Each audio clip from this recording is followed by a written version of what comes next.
All right. Hey, hello, hi. Greetings again. Welcome to the um, after reading smoke party with Mother and the great Lulu.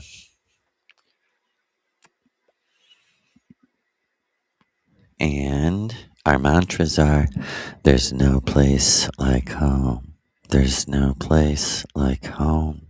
There's no place like home. And to get there, you must remember, recover, return.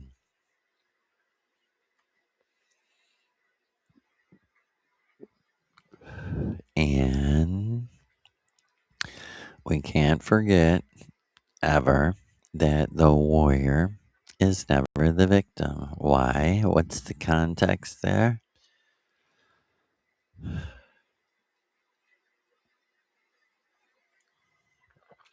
The context is some of us, not all of us, came here to fight and kill our enemy.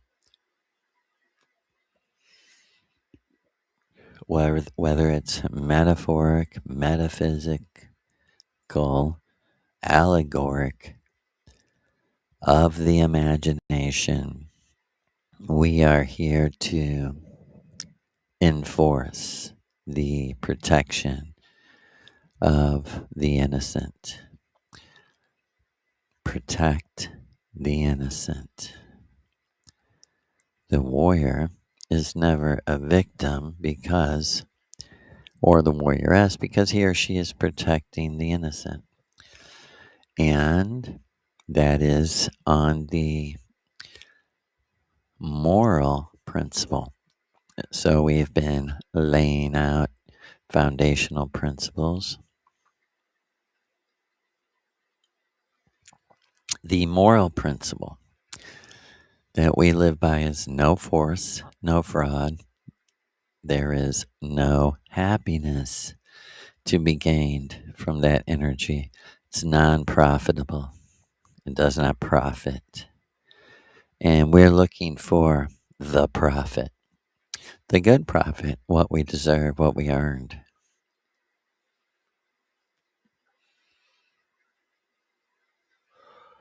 And the intellectual purpose is to know myself and enjoy who I am. To know myself and to enjoy who the true self is. And the essence foundation is only eternal true love is real. Everything else is an exception, is an illusion and an exception. All, all of the whole world is a gigantic exception besides our frequency match, which is the norm. And like I was saying earlier, it's there's a deep thankfulness that is that we are born into. Let me talk about what we're born into on Venus. It becomes a polar opposite, a magnetic opposite of the born into brainwashing, mind control, immersion, baptism that you call God, family, and country. What we're born into on Venus is absolute scientific fact. No being is controlling things from another dimension or outside of the physical reality.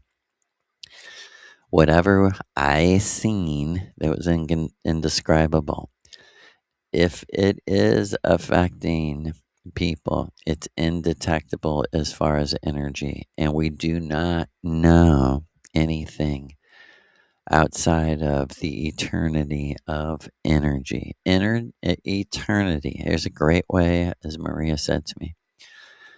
Here's how you must view it. Energy is eternal. Eternal is energy. Eternal energy is a uh, like a misnomer or like a misspoke. It's like saying energy, energy. When we say eternity, we're talking about a living energy. It's very much coming home as, where am I? Where is my thoughts coming from? I could qualify that with when are mine. Okay, so when my thoughts are really mine, are they coming from my brain?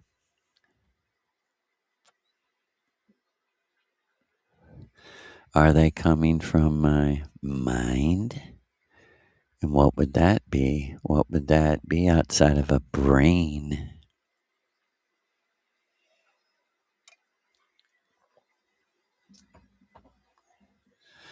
Are they coming from God, angels, demons?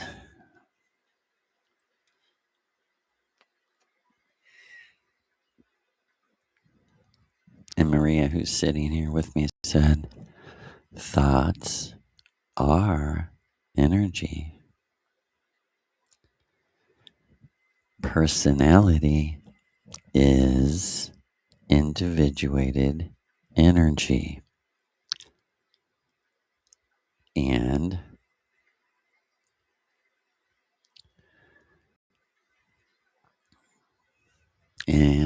you cannot see reality through someone else's eyes.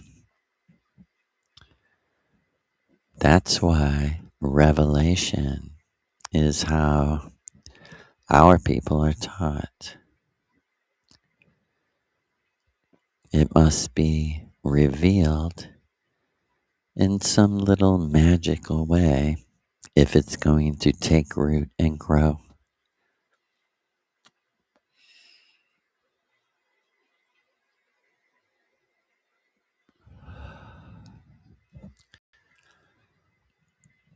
So the trinity of principles, only eternal true love is real. Everything else is an illusion, number one. The absolute energetic foundation is, I'm looking, and in Maria, in Lou, I have found frequency vibration match that makes everything, every situation, every event, every action, every conclusion, it makes everything all right. It's all right. It's going to be all right as soon as you return home. When you return home, you'll say, I feel all right. I feel balanced. I feel calm, calm.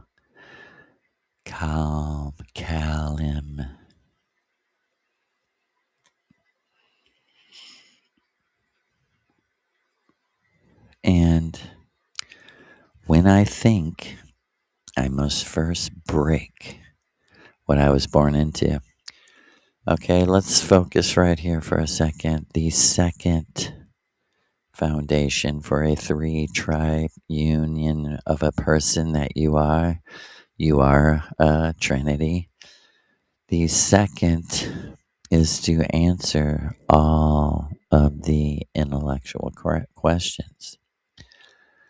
Why am I here? What is my purpose?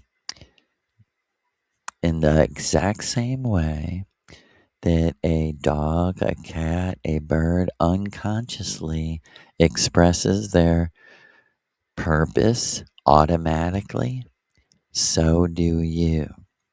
If you will observe yourself in your true essence, you will see that you automatically pursue your true purpose in every action. In every action ahead of time, your essence has decided what you will decide. And it does not figure in, it does not calculate why, because the why is automatic. I automatically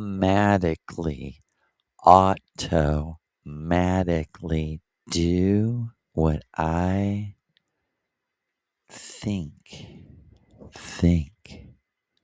will make me happy.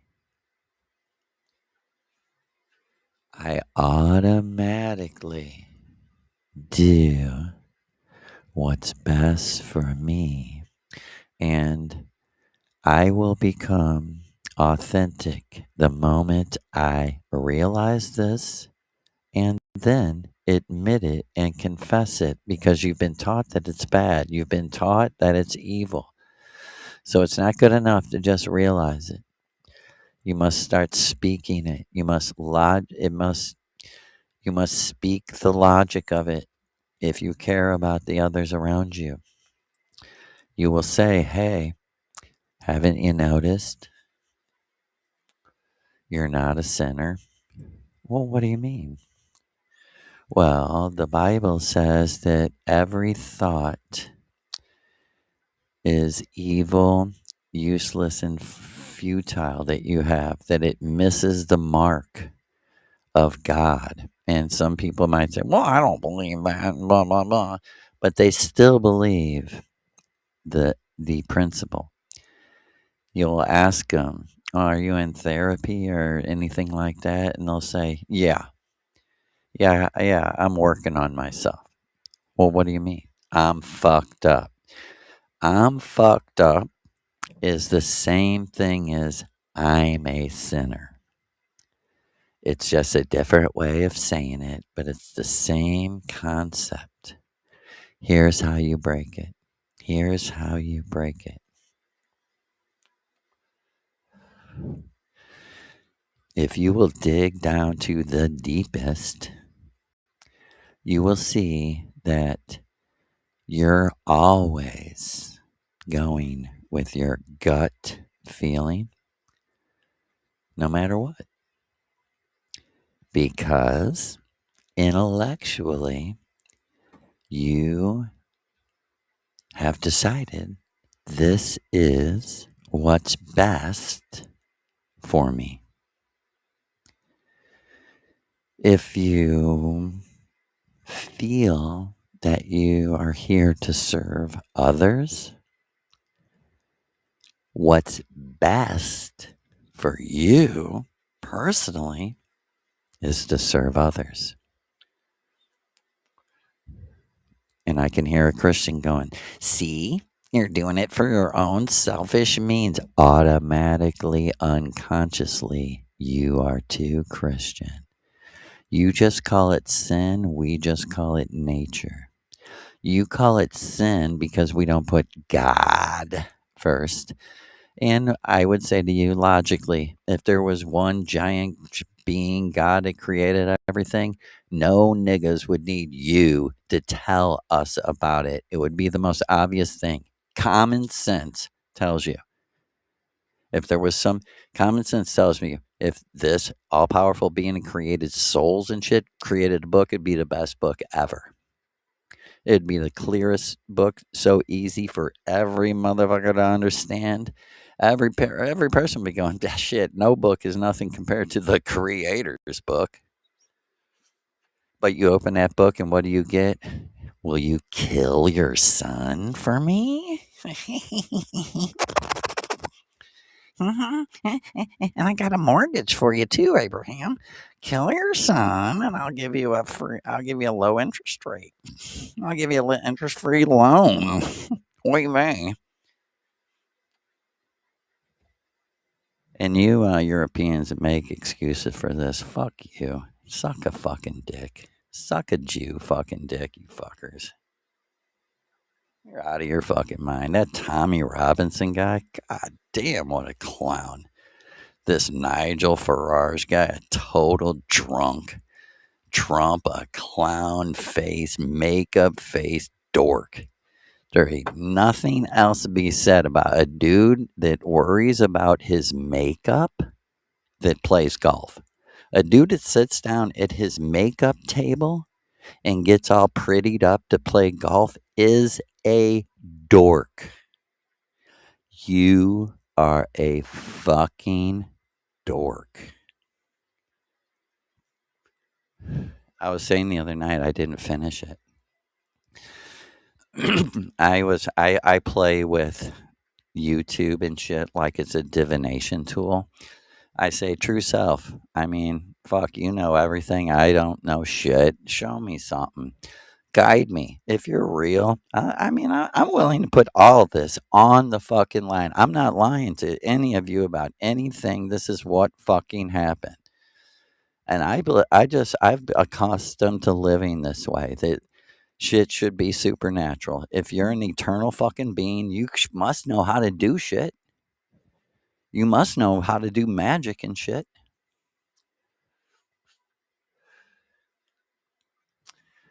Uh, I'll just fuck with YouTube and say, true self, show me something,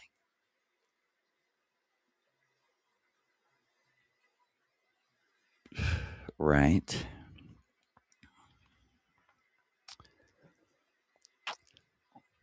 And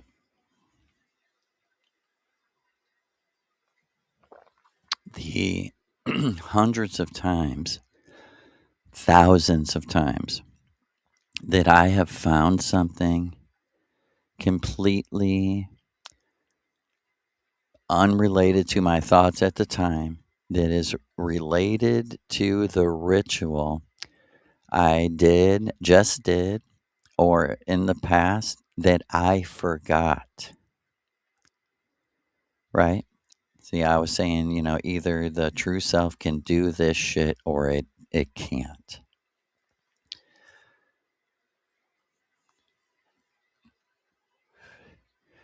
And let me give you this one. So after someone broke in my house, okay, let me give you a real quick timeline. This is how Maria was proving to me who runs the world. I hope you get this because you might be like, well, how does this? It's a supernatural sign for the intellectual information that's hidden. Okay. The rulers of this realm, this world, this matrix are hidden on purpose. They're hidden, but they're not hidden. They're out in the open, but with their motives and their power is hidden. All right. She's showing me the example is there has been death cults, death squads of a religion of human sacrifice, sponsored by the United States military, trained by the United States military. They have been operating, first started operating in the 70s in Central and South America. They would dress in all black with masks. They would go to a village and kill everyone. They are today's higher leaders of the Mossad, CIA, and in the IDF in the United States military. I'm going, whoa, this all makes sense. They were training. She said, exactly. They were training to come home to America, Europe, and other major cities all around the world and start conducting global human sacrifice for their god, 666, the beast, Aleister Crowley. And Danny Jones, you should have me on your show. If you really want to have an alternative uh, history, an alternative opinion, an alternative worldview, you know, some of our people out there, leave a comment to Danny Jones. Contact Danny Jones. Tell him if you want to have somebody who's really different on your show, have Maria Orsic's ritual on.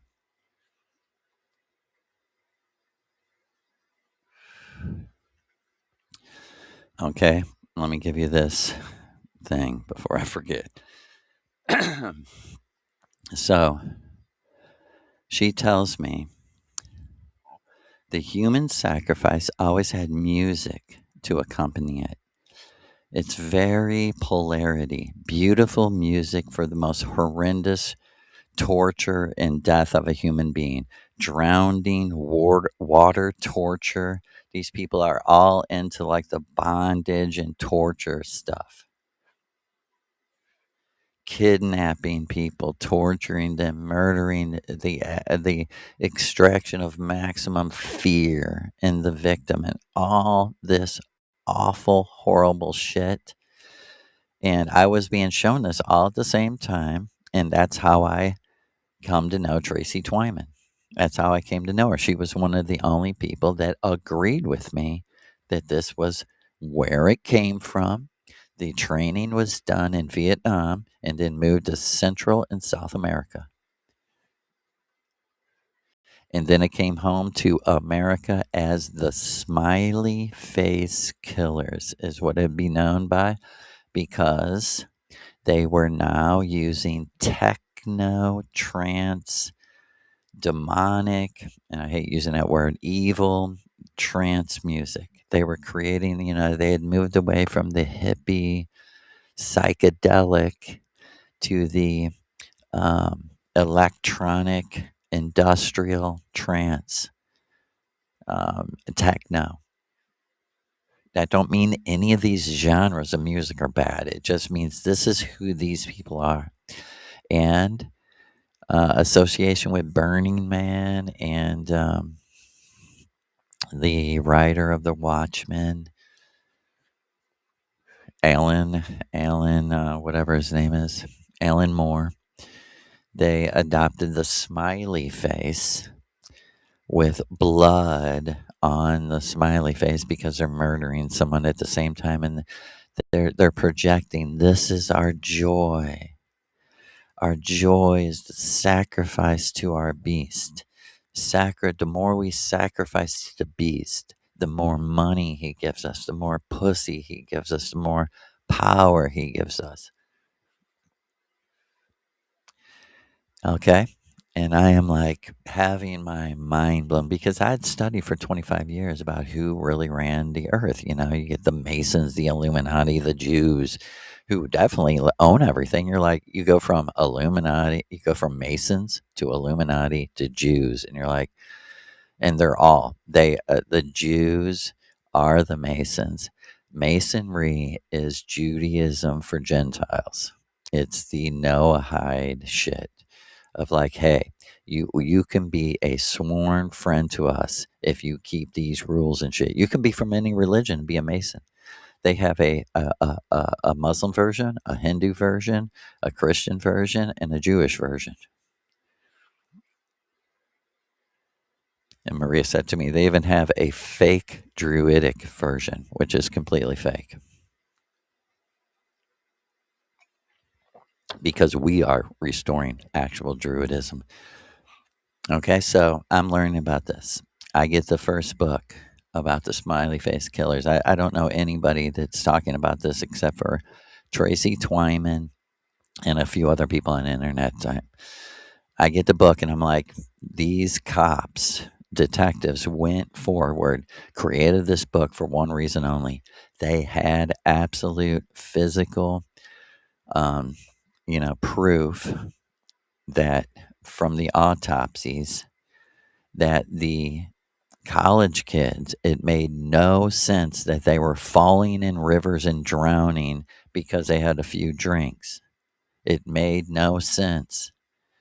So one of the first victims they um, got on a case, they I believe they had to get the parents to pay for a private autopsy, a very in depth done by like this world renowned professional, and they didn't even suspect this, but the autopsy doctor found that the water inside his lungs was tap water, not river water. He had he had been tied around his feet and arms and neck. He showed him clearly, these aren't just scratches. He was bound, tortured, and drowned in tap water. This is how evil these people are. I swear to the gods. And they're like, oh my God, we got to go back and try to figure out if more of these people were drowned. And they have, because the whole thing with all these cases is the person would go missing. They go missing at a bar near a river every time. They would be missing for 40, 50 days. There would be search parties who started at the river by the bar. 30, 40, 50 days later, the body would be found at the river by the bar where it had been searched many times. This was all a message that this is professional theater. We are putting on a theater for you. The body would be arranged in the water, sometimes sticking up, and it would defy the physics. Okay? So they get several cases. The new cases that are coming in that they're finding out, they're having the people do autopsies, different ones, not from the police, and they're finding tap water. All right. I'm telling my closest friends about what I'm reading, what Maria Orsic's telling me about who's really running the world. And so I'm going telling people the story. Like 300 college kids have gone missing, and they say they drowned in a river right by the bar where they go missing. Every single one of the circumstances is the same. They s- they start acting weird, like they've been drugged. They walk out of the bar alone. They're seen with some strangers, and then they disappear. And they're never seen for 40 or 50 days. Then they're found in a river over and over with a graffitied smiley face near where the body was either put in the river or where the body was found. See, sometimes they'd put a body in the river knowing it was going to float, right? So they would go upstream and find a smiley face. Not only smiley face, but in the book, the two detectives said there was a set of other symbols along with the smiley face that were no doubt connected to human sacrifice and cults that they didn't want to say because they didn't want people to mimic it. They didn't want people to know to go out and mimic this. Okay? So I'm learning all about all this. I'm, pretty freaked out. She's telling me this is the process church of the final judgment. They're the ones that brought this to America from England. It's like the Thelema Messiah, Robert Grimston's branch of British Israelitism to America in a magical way, never in a hokey, like, we think we're Jews. No, they're like, in a magic way, we are the chosen. In a realistic way, that we have the bombs and guns to enforce our chosenness. Okay, so when I'm finding out about this, Maria tells me, do not be scared. But they know who you are and they know what we're doing. And I've described in my video, after knowing in the book it said these college kids were being kidnapped by a professional team of human sacrifice death squad military trained people. They were taking them to a home, torturing them, and drowning them in the bathtub. I'm telling people this. I'm reading. I'm almost at the end of the book. And one morning, I have to be up like 6:30 or something.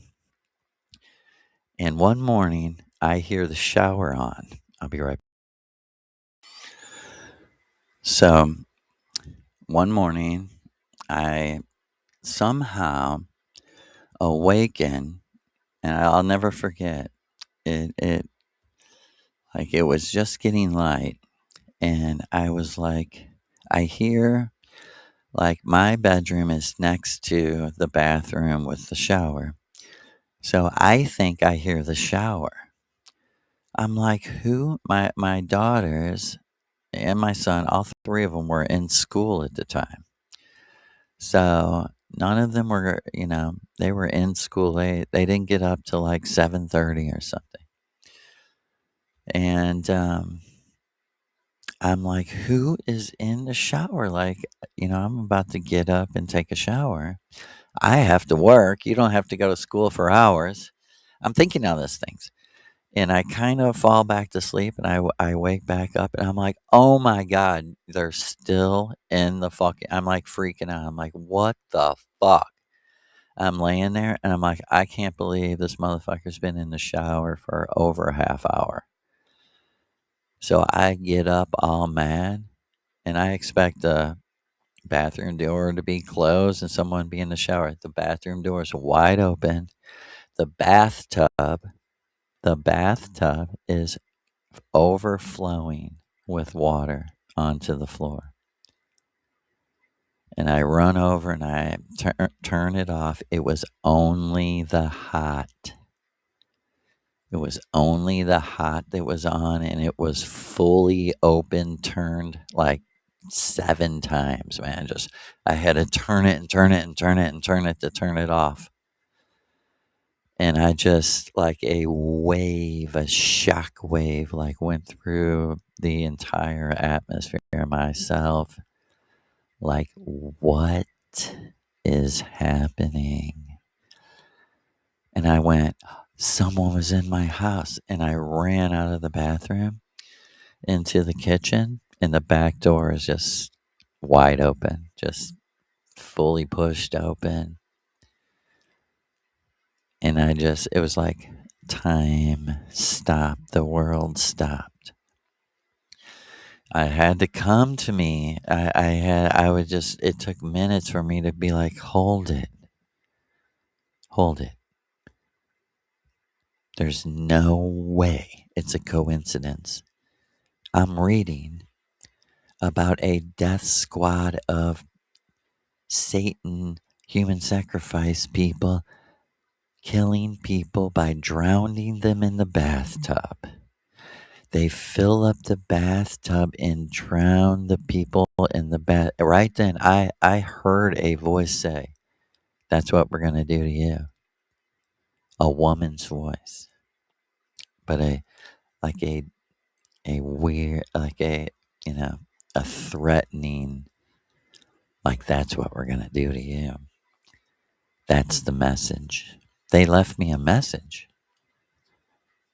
a psychic message of like that bathtub. We're going to drown you in it. That's why we want to scare you by showing you locks aren't anything to us. We could come right in your house. We could have killed everybody here. We could have killed everyone and left you alive and blamed it on you. That's exactly what was going through my head. Okay. Now this is the thing I was talking about, using YouTube as a divination tool. So, I'm reading all about smiley face killers. It was like a streaming service or something. It wasn't even YouTube. It was like Hulu or something. But I literally pops up. Maybe I was searching for it, but smiley face killers just had come out. You could look up the date. Like a Hollywood movie. There's a fake documentary. There's a documentary that's kind of like Blair Witch. It's fake documentary. Then there's a Hollywood actors movie. I think it's actually called The Smiley Face Killers. This is what I came upon by accident. I am not kidding you. I swear to the gods it was like, I don't want to exaggerate, so I'll say a month. No more than a month after this happened to me. A month, maybe a couple weeks to a month. I'm on like fucking Hulu or whatever. And I'm like, oh my God, let me roll a joint and sit down and watch the Hollywood Smiley Face Killers. Okay.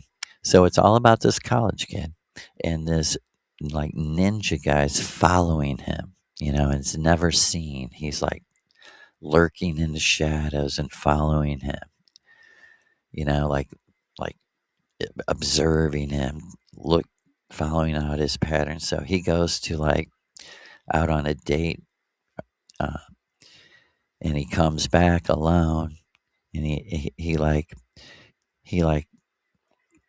opens the door, and like the key doesn't open the door; it just is already open.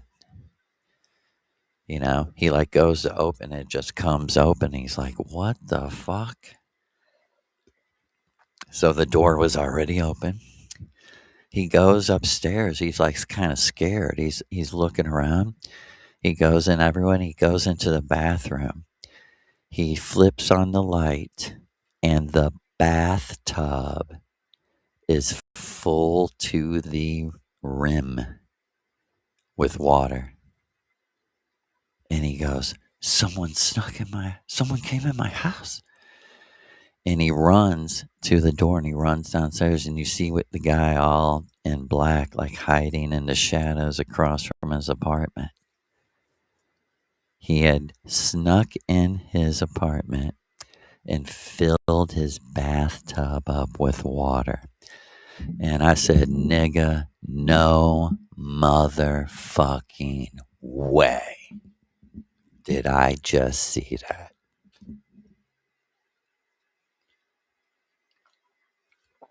The next ritual, because I used to only see Maria, on Saturdays, I said, I believe you without a fucking doubt. These people are running shit. They know everything. I gotta go to work. I love you. We adore you. Our people. We send you a Uru's runic vibration of healing because we love you.